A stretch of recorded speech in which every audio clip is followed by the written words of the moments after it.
Hello everybody, how are we all? How are we all? This is the card we're going to be doing. So these are obviously the papers, and I've used this die, which I can't remember where it was from. And so you open it up and you've got this kind of floating section. So if I put it sideways, you can sort of, in fact that way around is probably easier. You can sort of see it.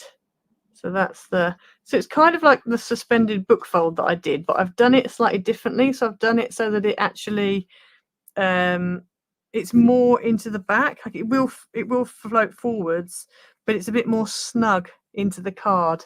So that's how I'm doing it. So that's the side profile. Yes, I've put vellum behind the sentiment. So I just used a bit of, I don't know, you can't really see it that well, but yeah, oh, maybe here you can sort of see it. So I didn't want to block the lovely picture out, but I did need my sentiment to pop a little bit. So I just used like a bit of apricot vellum, kind of this orangey vellum. And then I used, this was actually the white glitter adhesive sheets from Dovecraft. I love those glitter adhesive sheets. They're A5, but they're so good because they die cut so well. If you think how intricate that is, I didn't have any problems cutting that. No problems whatsoever. And they're not that expensive at all. So yeah, so I used that and cut that out and then literally just stuck it straight down. Don't have to worry about any, self-adhesive tape or anything. And then this 50, I think was from Coca Rosa. I think that was a Coca Rosa die. So obviously, don't forget to use my code. Hang on, find the banner thing again. Yeah, I think this was a Coca Rosa one. I'm pretty sure the 50 was a Coca Rosa one. I'm pretty sure it was, but yeah. And then on the back, you got space to write. So this is an A5 because I've got a lady, Jeanette. If you're watching, you'll be watching the replay probably. This is an A5 version. So I'm going to give you the measurements for an A5 after I've done the 5x7. But today I'm doing a 5x7. Okay, so I'm going to tackle 5x7 and A5 at the same time. So yeah, I'm going to be using these, and you'll recognise these. We've used these before. It's just for you. Love it because it's there's a whole load of different sentiments, but I love this die, so I'm going to be using that one. And I'm also going to be using this leaf die. And again, I think this was an In Love Arts. I'm not sure, but I will put it in the description afterwards when I do all the information and everything. I will put it in then. You need one piece of base card that is 7x10. And what you want to do is score that halfway at 5 inches. So you're basically making a 5x7 card blank. So if you want to use a pre-done 5x7, you can, but that is basically what I'm making. Okay, so that's that. Then you're also going to need another piece of base card that is, now I'm using one that's 4x8, but if you want to change that size, you can. It's just the bit that goes in the middle. So this is the bit in the middle. So if you want to change it, make it taller, make it slightly wider. You don't want to go too wide because I don't know if you can see that, but you've got a little bit of a gap there. But you don't want to go too much wider, but you could go taller if you wanted to. You could probably go for a 6x4, so a 6x4 card blank if you wanted to. It's really up to you. Okay, so I've gone for 4x8, so I'm going to score it halfway at 4 inches to make a 4x4 card blank. Then you also need 2 pieces, and these are your little strut pieces that like hold it on basically. And I've done these. Now you can do whatever height you want. I've gone for, well, I've written down in my book 2x3, but I've actually got 1 3/4 by 3. As long as you keep the 3 inch. I mean, you can go more than 3 inch if you want to, but it'll just pop out more. That's all. So I've gone 3 inch long, and then about 1.5-ish, whatever height. It doesn't really matter with the height because it's just, you just don't want it so that you can see it. You want it to be hidden.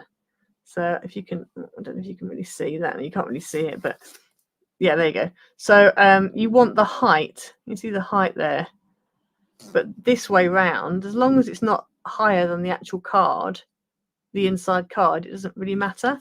So you can change that up, but I've gone for 3 inches wide, and we're just going to score this at 1/2 inch and at 1.5 inches, and we're going to do that on both pieces. Okay, so then with these, we're just going to mounting fold both of these score lines. So if we bring our 5x7 in, what we're going to do is we're going to put our mats and layers on.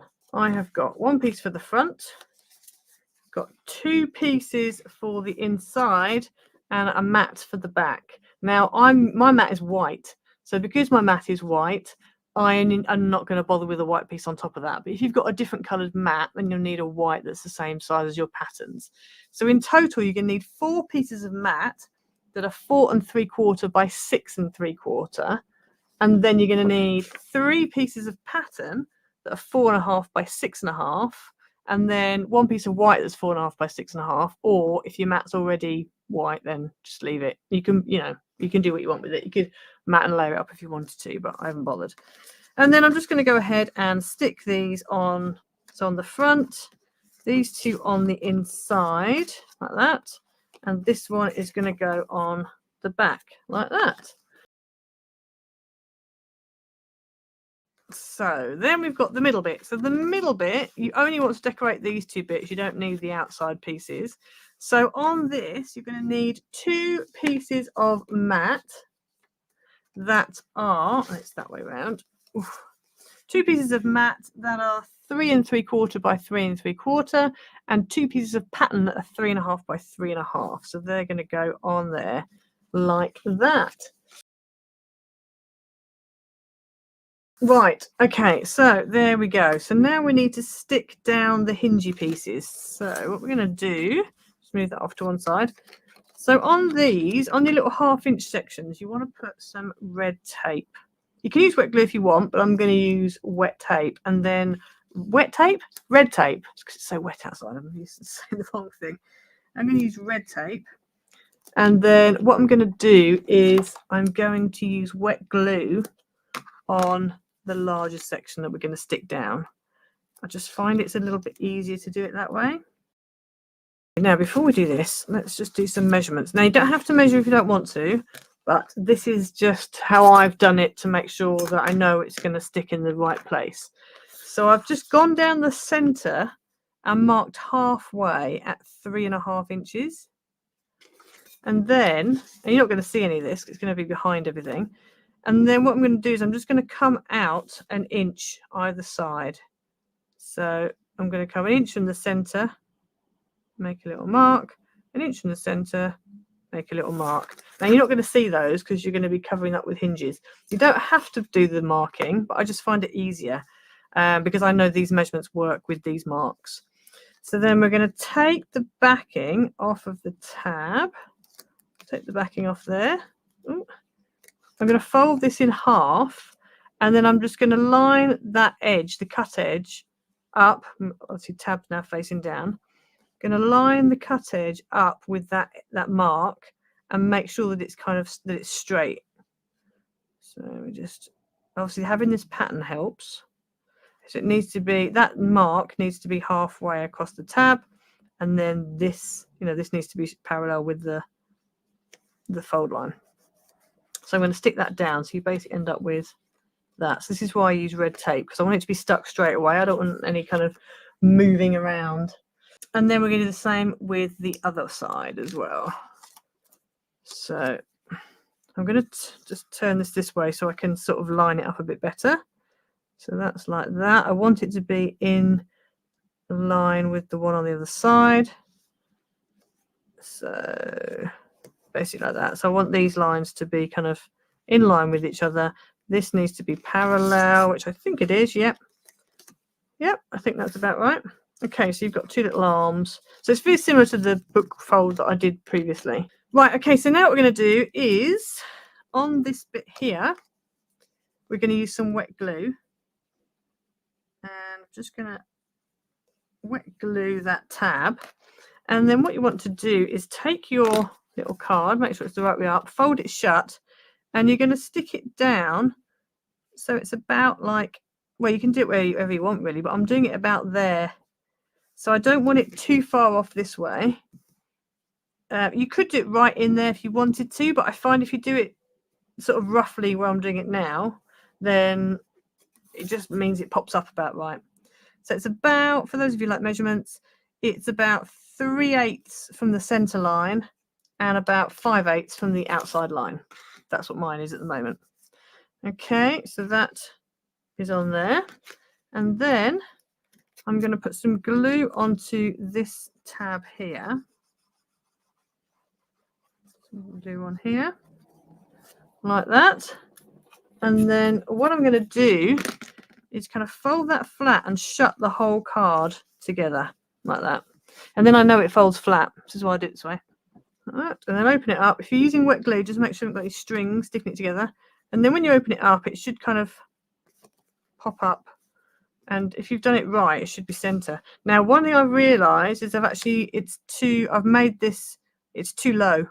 I've got a bigger gap at the top than I have at the bottom, but I can't do much about it now. So it is how it is. But that's something to watch out for. Okay, so just learn from my mistake. Make sure you put this card central, top and bottom, and just slightly in. And then you should end up hopefully with that. And obviously, as you can see, that gap, if I just lean it out like that, it's a bit more. But that gap's slightly different to the other one. But yeah, it's still fine. So that is your central bit, and obviously it moves around because it's a floating thing. And then we just need to decorate. So on the front, I have got a whole load of these leaves. And then on the inside, and I've got to be careful I don't we should do that first. Actually, no, I shouldn't have done that first because I've got the inside to do. On the inside, I'm just going to literally do a happy birthday and be done. So there we are. So there's your finished card. And then obviously you've got space on the back to write your message. I don't really want to shut it. So there's your happy birthday. So if you're doing a A5 version, my base was 8 1/4 by 11 1/2. And so I scored it halfway at 5 3/4. So basically you're ending up with an A5 card blank, basically.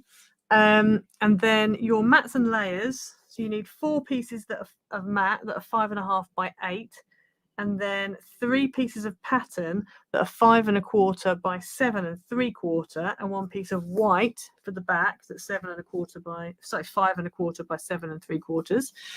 Your middle piece of base is 4 1/2 by 8, and you're scoring halfway at 8. Again, if you want to make it more than 4 1/2, you can. And then my little standy uppy pieces that are keeping this upright are the same again. So the 2 by 3, and the score lines are the same. So the score lines are 1/2 inch and 1 1/2 inch on the long side. Your mats for this bit here are 3 3/4 by 4 1/4. And your patterns are 3 1/2 by 4. So obviously you need 2 of both. So that is all of your A5 measurements. So there you go. So that is your card for the day, for today. Don't forget to like and subscribe and everything. Hit the notification bell so you never miss a video. Leave a comment down. If you're watching the replay, then please leave a comment. You know, I read them all. I try and reply to all of them. Bye, everyone. Have a good week.